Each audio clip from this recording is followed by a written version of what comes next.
Hello everyone. इस video में हम लोग देखने वाले रिएक्ट मेमो के बारे में। हम लोग क्यों यूज़ करते हैं रिएक्ट मेमो, कैसे यूज़ करना है और यूज़ करते समय कौन सी चीज़ें ध्यान देनी चाहिए, वो सब के रिलेटेड हम लोग इस वीडियो में देखने वाले हैं। तो फर्स्ट क्वेश्चन ये है कि हम लोग क्यों यूज़ करते हैं। तो उसको डेमोन्स्ट्रेट करने के लिए यहाँ पे मैंने एक सिंपल टू डू एप्लीकेशन बनाया हुआ है।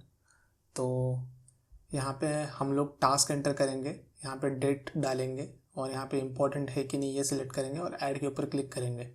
तो यहाँ पे मैं एक सिंपल टेस्ट 1 करके टास्क एंटर करता हूँ।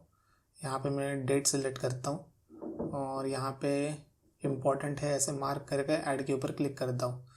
तो यहाँ पे हम लोग को वो task my to do list में देखने को मिल रहा है। टास्क का नेम है, यहाँ पे ये जो डेट है वो देखने को मिल रहा है और यहाँ पे नीचे डेट से ग्रुप बाय होके number of task, important task देखने को मिल रहा है।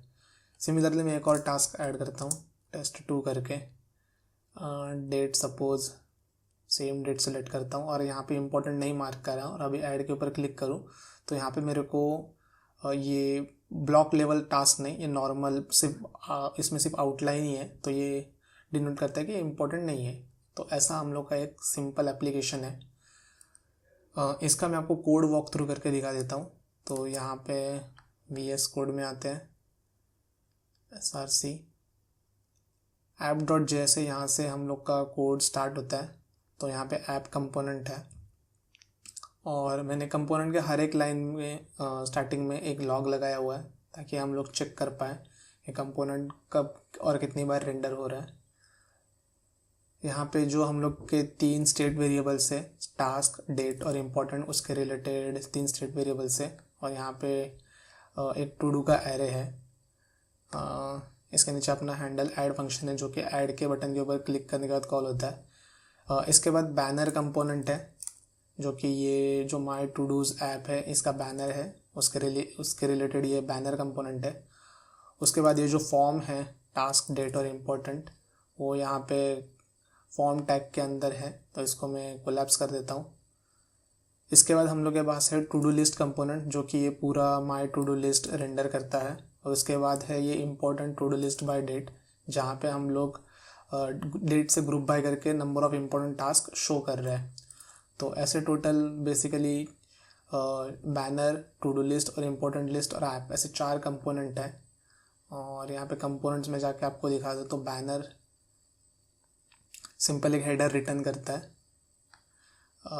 टू डू लिस्ट देखते हैं। To do list basically to dos लेके टू डू आइटम को रेंडर करता है जो कि एक अनदर सब कंपोनेंट है टू डू लिस्ट का। और to do item simply 3 props लेता है, टास्क, डेट और इम्पोर्टेंट, और यहाँ पे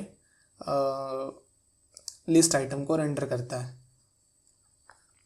और जो important to dos by list है वो बेसिकली टू डूज लेता है और ग्रुप बाय करता है डेट से अकॉर्डिंग और यहाँ पे एक टेबल में रेंडर करता है।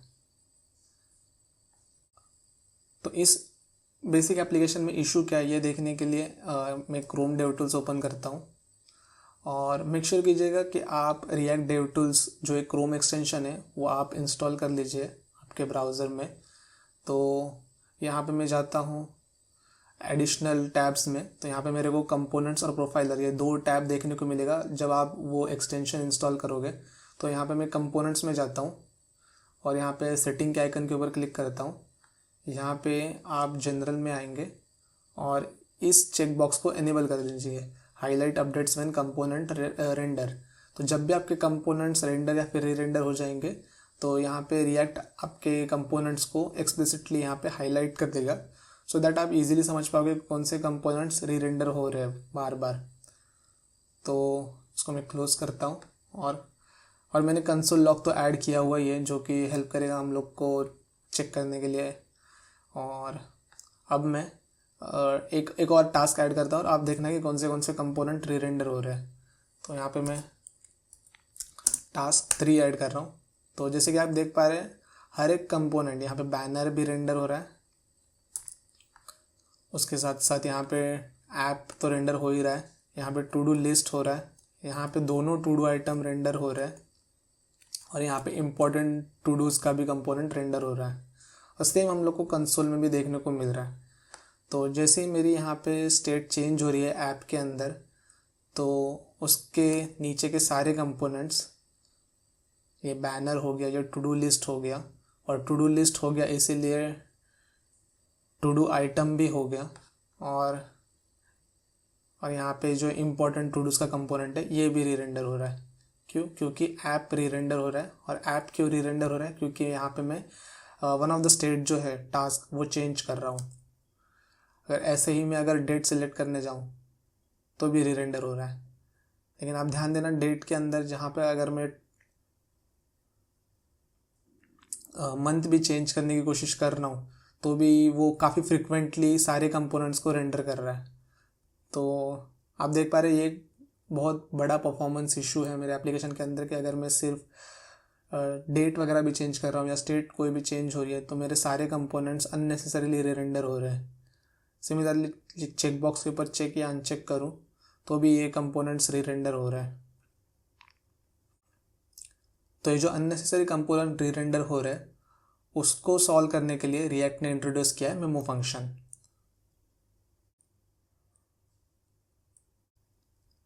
हाँ, तो कैसे यूज़ करना है मेमो फंक्शन वो देख लेते हैं। तो यहाँ पे मैं बैनर कंपोनेंट को ओपन करता हूँ फर्स्ट। तो यहाँ पे हम लोग को सिंपली करना क्या है, जब भी हम लोग कंपोनेंट को एक्सपोर्ट कर रहे हैं तब हम लोग को उसको मेमो फंक्शन के अंदर रैप कर देना है। तो यहाँ पे मैं मेमो फंक्शन के अंदर रैप कर दूँ और यहाँ पे मैं मेमो फंक्शन को इंपोर्ट कर देता हूँ। तो मेमो आ रहा है रिएक्ट से, और यहाँ पे मैं एक्सपोर्ट करने से पहले बस मैंने मेमो फंक्शन को कंपोनेंट पास कर दिया और फिर मेमो फंक्शन ने मुझे मेमोवाइज कंपोनेंट दे दिया बैनर का या फिर जो भी कंपोनेंट रहेगा उसका, और फिर वो कंपोनेंट मैंने यहाँ पे एक्सपोर्ट कर दिया। इसको ही आप ऐसे भी लिख सकते हैं, यहाँ पे आप मेमो फंक्शन को ही डायरेक्ट आप आपका कंपोनेंट दे दीजिए और फिर ये मेमोवाइज्ड कंपोनेंट आपको बैनर में दे देगा और फिर आप बैनर को रिटर्न कर रहे हैं। तो दोनों में से कोई भी एक अप्रोच आप यूज़ कर सकते हैं। यहाँ पे मैं फ़िलहाल स्टिक करूँगा सेकंड वाले के साथ, जहाँ पे मैं एक्सपोर्ट डिफ़ॉल्ट वाले लाइन के ऊपर मेमो लिख रहा हूँ। तो अब मैं इसको सेव करता हूँ और वापस से रिफ़्रेश कर देता हूँ, और अभी आप कंपोनेंट के कंसोल में भी देख सकते हैं बैनर कंपोनेंट दिख रहा है। और अभी मैं जैसे ही टास्क कुछ टाइप करूँगा, सपोज अभी मैंने टी टाइप किया, तो यहाँ पे मेरे को ऐप दिखा, टू डू लिस्ट दिखा, important to do list by date दिखा, पर मेरे को बैनर देखने को नहीं मिला। और अगर आपने नोटिस किया रहेगा तो बैनर कंपोनेंट के ऊपर आप ध्यान देना, यहाँ पे मैं जूम करता हूँ तो यहाँ पे हम लोग को एक इमोजी देखने को मिल रहा है ब्रेन का, जो कि ये डिनोट कर रहा है कि ये कंपोनेंट मेमोवाइज्ड है अभी। तो ये मेमोवाइज्ड कंपोनेंट रिटर्न कर रहा है रिएक्ट। और सिमिलरली हम लोग बाकी सब कंपोनेंट के ऊपर भी मेमो लगा सकते हैं सो दैट वो भी मेमोवाइज्ड ही वैल्यू रिटर्न करे और अननेसेसरीली री रेंडर ना हो। तो वन बाय वन हम लोग हर एक कंपोनेंट को मेमोवाइज कर देते हैं। तो यहाँ पे मैं सेकंड जाता हूँ टू डू लिस्ट के अंदर, और टू डू लिस्ट के अंदर जाके मैं सिंपली इसको एक्सपोर्ट करने से पहले मेमो फंक्शन के अंदर रैप करके लिख देता हूँ। सिमिलरली इम्पोर्टेंट टू डूज़ के ऊपर भी जाते हैं और यहाँ पे भी मैं कर देता हूँ।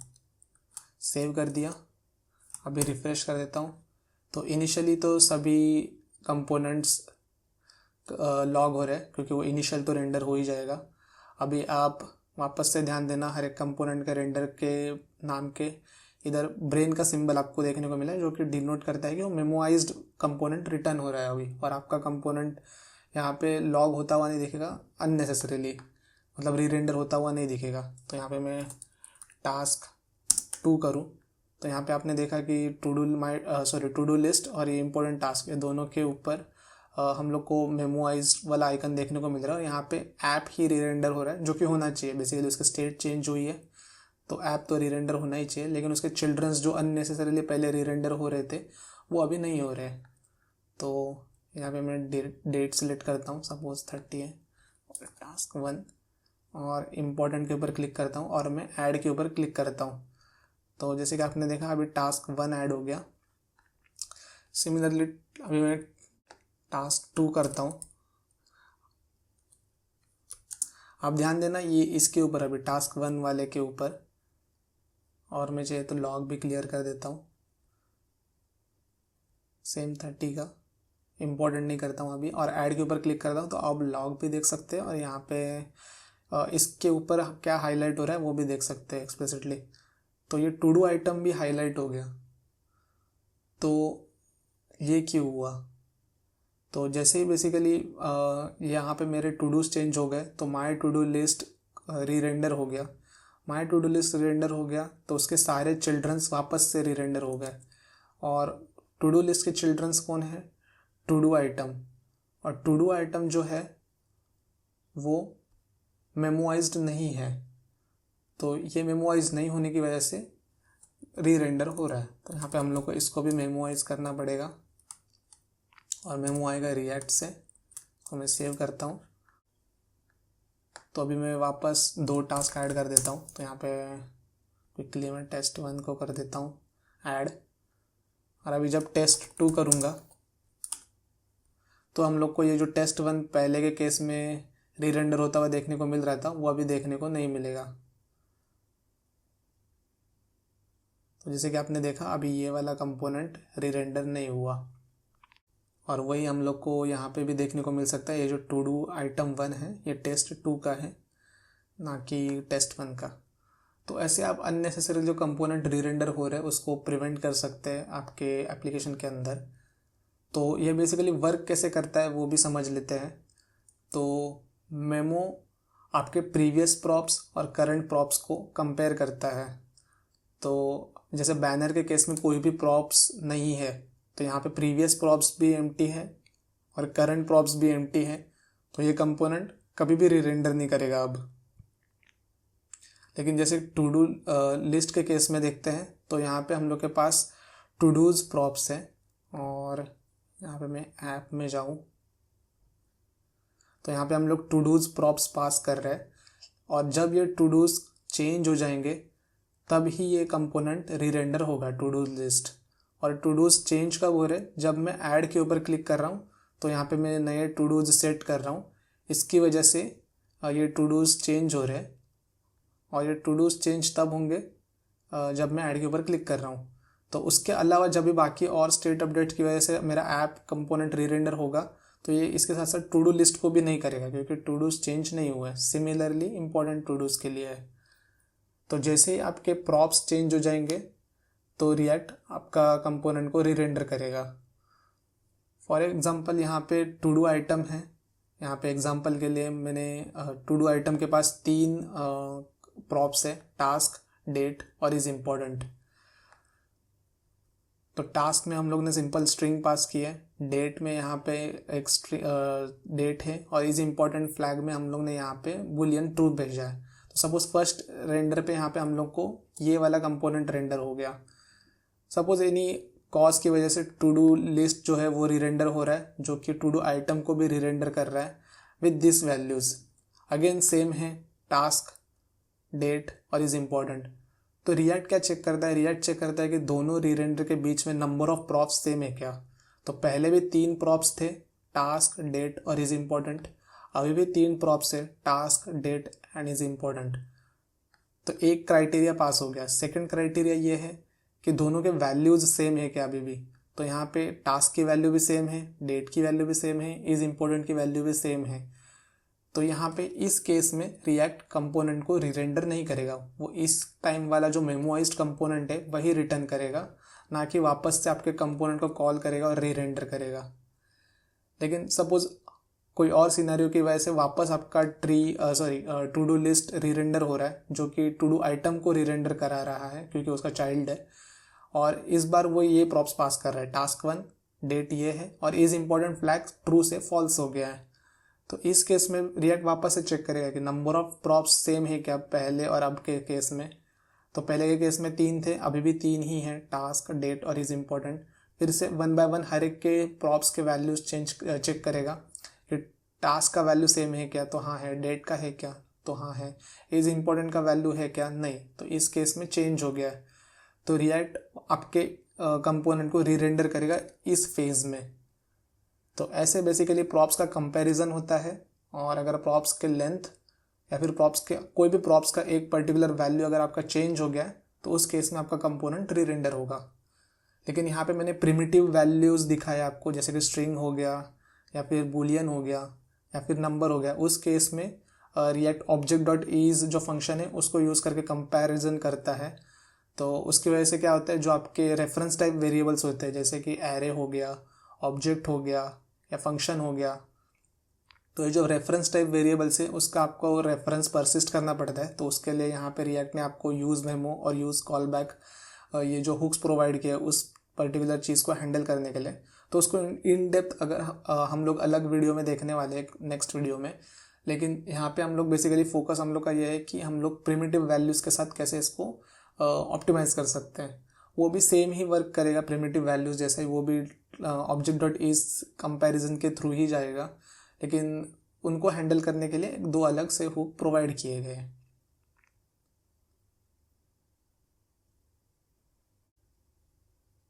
एक इम्पॉर्टेंट चीज़ इसके बारे रिलेटेड ये है कि जैसे ही मैंने बताया कि रिएक्ट खुद से कंपैरिजन करता है कि प्रीवियस प्रॉप्स की लेंथ और करंट प्रॉप्स की लेंथ और प्रीवियस प्रॉप के वैल्यूज़ और करंट प्रॉप के वैल्यूज़, इसमें से कोई भी चेंज हो जाए तो आपका कंपोनेंट री रेंडर होता है। तो ये जो कंपैरिजंस है रिएक्ट खुद ही मैनेज कर लेता है। लेकिन फॉर सम केसेस अगर आपका कोई कंपोनेंट अलग तरीके से बिहेव करना चाहिए, कंपैरिजन आपको करना है, ना कि रिएक्ट का आपका डिफ़ॉल्ट कंपैरिजन आपको यूज़ करना है, तो उस केस में आपके पास एक ऑप्शन है कि आप मेमो फंक्शन को एक और पैरामीटर पास कर सकते हैं जो कि होगा फंक्शन, और उसके थ्रू आप ये जो कस्टम जो आपका लॉजिक है वो आप हैंडल कर सकते हैं। तो वो कैसे कर सकते हैं वो हम लोग देखने वाले अभी। तो उसके पहले मैं आपको यूज़ केस दिखाता हूँ कि क्यों, मतलब कौन से सिनेरियो में यहाँ पे मेरे को यूज़ करना है। तो बेसिकली यहाँ पे जो इम्पोर्टेंट टास्क है वो डेट से ग्रुप बाय करके कितने टास्क के पर्टिकुलर डेट पे वो मेरे को दिखाता है, और ये सिर्फ डिपेंड करता है इम्पोर्टेंट टास्क के ऊपर ही। लेकिन जैसे अगर मैं यहाँ पर test3 ऐड करूँ और कोई डेट पिक कर लेता हूँ 38 है सपोज, और यहाँ पे मैं इम्पोर्टेंट मार्क नहीं कर रहा हूँ और ऐड के ऊपर क्लिक कर रहा हूँ, तो जैसे आपने देखा कि important to dos list by date, ये जो कंपोनेंट है ये भी री रेंडर हो गया। और ये जो कंपोनेंट है वो मैं चाहता हूँ कि री रेंडर ना होए, क्योंकि ये बेसिकली एक्सप्लिसिटली डिपेंड करता है इम्पोर्टेंट टू डूज़ के ऊपर ही, ना कि सारे टू डूज़ के ऊपर। तो ये कंपोनेंट तभी री रेंडर होना चाहिए जब कोई इम्पोर्टेंट टास्क ऐड हो जाए या फिर इम्पोर्टेंट टास्क रिमूव हो जाए। तो ये मेरा कस्टम लॉजिक है। तो जो रिएक्ट का कंपैरिजन है वो ये बोलता है कि टू डूज़ जो है, जो मैंने प्रॉप्स पास किए हैं यहाँ पे टू डूज़ जो ऐप डॉट जेएसएस से पास हो रहे हैं, ये जब चेंज हो जाएंगे तो वो कंपोनेंट को री रेंडर करेगा, क्योंकि वो रेफरेंस चेंज हो जाएगा। टू डूज़ है तो इसका रेफरेंस चेंज हो जा रहा है, और रेफरेंस चेंज होने की वजह से यहाँ पे टू डूज़ जो है इम्पोर्टेंट टू डूज़ आइटम, ये कंपोनेंट री रेंडर हो रहा है। तो यहाँ पे मेरे को कस्टम कंपैरिजन पास करना है, तो वो कैसे कर सकते हैं। तो जैसे आप मेमो करोगे तो यहाँ पे फर्स्ट पैरामीटर मेमो का है कि कंपोनेंट, सेकंड में हम लोग फंक्शन पास कर सकते हैं, और ये फंक्शन के अंदर रिएक्ट हम लोग को दो चीज़ें प्रोवाइड करेगा। तो यहाँ पे वो हम लोग को प्रोवाइड करेगा प्रीवियस प्रॉप्स और करंट प्रॉप्स, और यहाँ पे हम लोग बूलियन वैल्यू रिटर्न करने वाले ट्रू या फिर फॉल्स। तो यहाँ पे अगर हम लोग ने ट्रू रिटर्न किया तो ये वाला जो कंपोनेंट है वो री रेंडर नहीं करेगा, और ये वाला फंक्शन अगर हम लोग का फॉल्स रिटर्न करता है तो ये वाला कंपोनेंट री रेंडर हो जाएगा।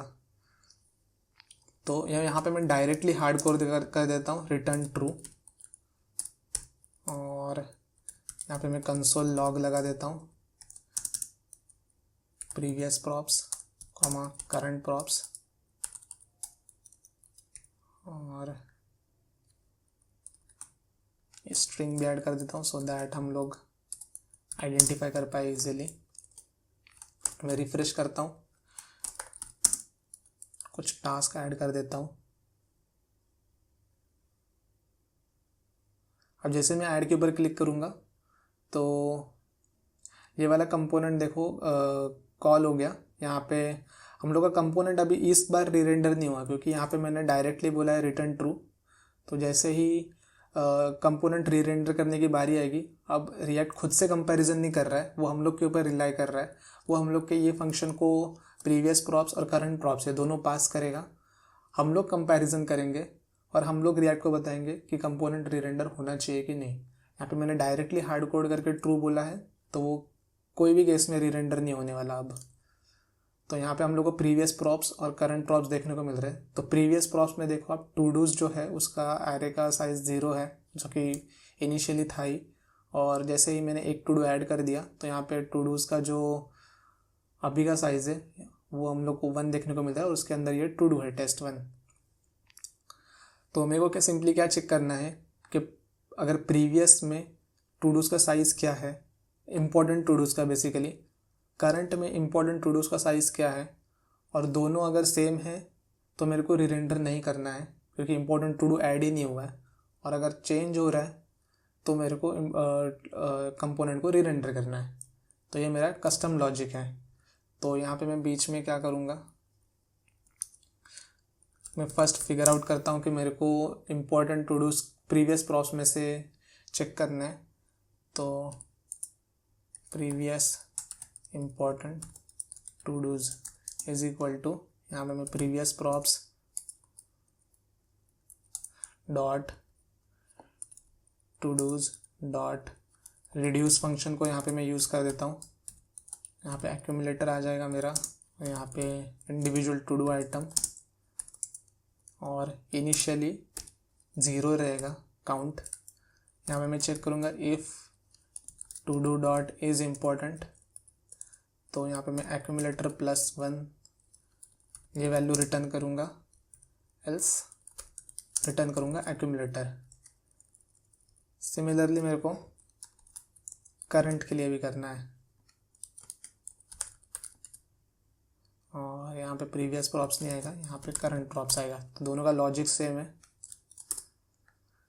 अब मेरे को सिंपली हार्ड कोड ट्रू नहीं करना है, यहाँ पे मेरे को चेक करना है कि प्रीवियस इंपॉर्टेंट टू डूज की लेंथ और करंट इंपॉर्टेंट टू डूज ये दोनों सेम है क्या। अगर ये दोनों सेम है तो कोई चेंज ही नहीं हुआ है इंपॉर्टेंट टू डूज के अंदर, तो ये ट्रू रिटर्न करेगा। और ट्रू मतलब क्या, वो कंपोनेंट रीरेंडर नहीं होगा। लेकिन जैसे ही कोई एक इम्पॉर्टेंट टू डू ऐड कर देगा तो प्रीवियस के कंपैरिजन में एक साइज़ एक्स्ट्रा आ जाएगा, एक कंपोनेंट का वैल्यू एक्स्ट्रा आ जाएगा, और उसकी वजह से ये इक्वालिटी चेक मिस कर जाएगा और ये फॉल्स रिटर्न कर देगा। और फॉल्स मतलब क्या, हम लोग रिएक्ट को बोल रहे हैं कि हाँ कंपोनेंट रीरेंडर करो इस बार। तो चाहिए तो मैं दोनों को लॉग भी कर देता हूँ सो दैट हम लोग इसीलिए देख भी पाए।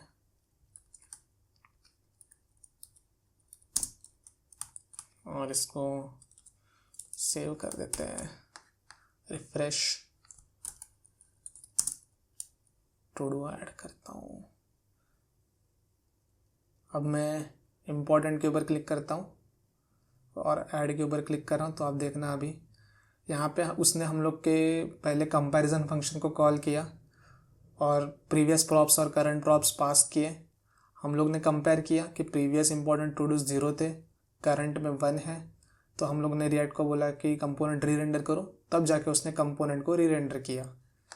ऐसे अगर मैं टेस्ट 2 करूँ और अब इम्पोर्टेंट नहीं दे रहा हूँ, अब मैं ऐड करूँ तो यहाँ पे वापस से इम्पोर्टेंट टू डूज के ऊपर आ गया वो, मतलब हम लोग का जो कंपैरिजन फंक्शन है उसको उसने प्रीवियस प्रॉप्स दिया, करंट प्रॉप्स दिया।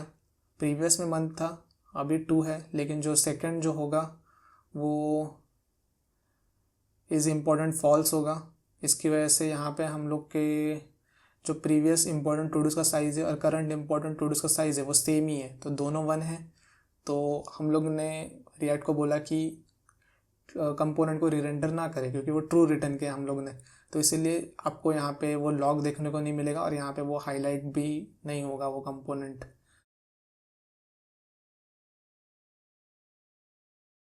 तो बेसिकली मैं समराइज़ कर दूं मेमोराइजेशन को, तो वो ये है कि मेमो को यूज़ करके हम लोग कंपोनेंट्स को मेमोराइज़ कर देते हैं कोई भी अगर चाइल्ड कंपोनेंट री रेंडर हो रहा है बिकॉज ऑफ पेरेंट कंपोनेंट री रेंडर तो और अननेसेसरीली हो रहा है तो उस केस में हम लोग चाइल्ड कंपोनेंट को मेमोराइज कर देंगे so that it will not render unnecessarily. और ऐसे नहीं करेंगे कि हम लोग सारे कंपोनेंट्स को ही मेमोराइज कर देंगे, क्योंकि जो मेमोराइजेशन है वो कम्स विद कॉस्ट। क्योंकि जब भी कंपोनेंट री रेंडर होगा रिएक्ट एक्सप्लिसिटली चेक करेगा कि प्रीवियस प्रॉप्स और करंट प्रॉप्स ये दोनों मैच करेगा, उसका लेंथ और उसके वैल्यूज़। तो हम लोग हर एक कंपोनेंट को तो मेमोराइज नहीं करना चाहिए। जो कंपोनेंट आपको जहाँ पे आपको बेसिकली परफॉर्मेंस ज़्यादा ही ख़राब होता हुआ दिख रहा है उसी कंपोनेंट को जाके हम लोग एक्सप्लिसिटली जाके मेमोराइज कर देंगे so that it will not render unnecessarily. वो और उसके बेसिकली सारे चिल्ड्रंस जो होंगे वो फिर री रेंडर नहीं करेंगे। सेकेंड थिंग, ये जो कंपैरिजन होता है वो ऑब्जेक्ट डॉट ईज फंक्शन को यूज़ करके होता है कंपैरिजन। तो प्रिमिटिव्स का तो ठीक है, लेकिन जब जो रेफरेंस टाइप वेरिएबल्स होते हैं एरे ऑब्जेक्ट वैल्यूज़ और सॉरी फंक्शंस, तो ये सब जो होते हैं ये रेफरेंस के थ्रू चेक होते हैं। तो इनको एडिशनली हम लोग को टेक केयर हैंडल करना पड़ता है using use memo and use call back hook. तो वो हम लोग देखने वाले अगले आने वाले वीडियो में, लेकिन वो हम लोग को ध्यान देना चाहिए। और ये जो कंपैरिजन होता है ऑब्जेक्ट्स और एरेस का, ये शैलो कंपैरिजन होता है ना कि डीप कंपैरिजन। और थर्ड पॉइंट ये है कि जब भी हम लोग कस्टम कंपैरिजन फंक्शन दे रहे हैं तो हम लोग ध्यान दें कि वो वेल टेस्टेड रहे, वरना वो यूआई को आउट ऑफ सिंक कर देगा।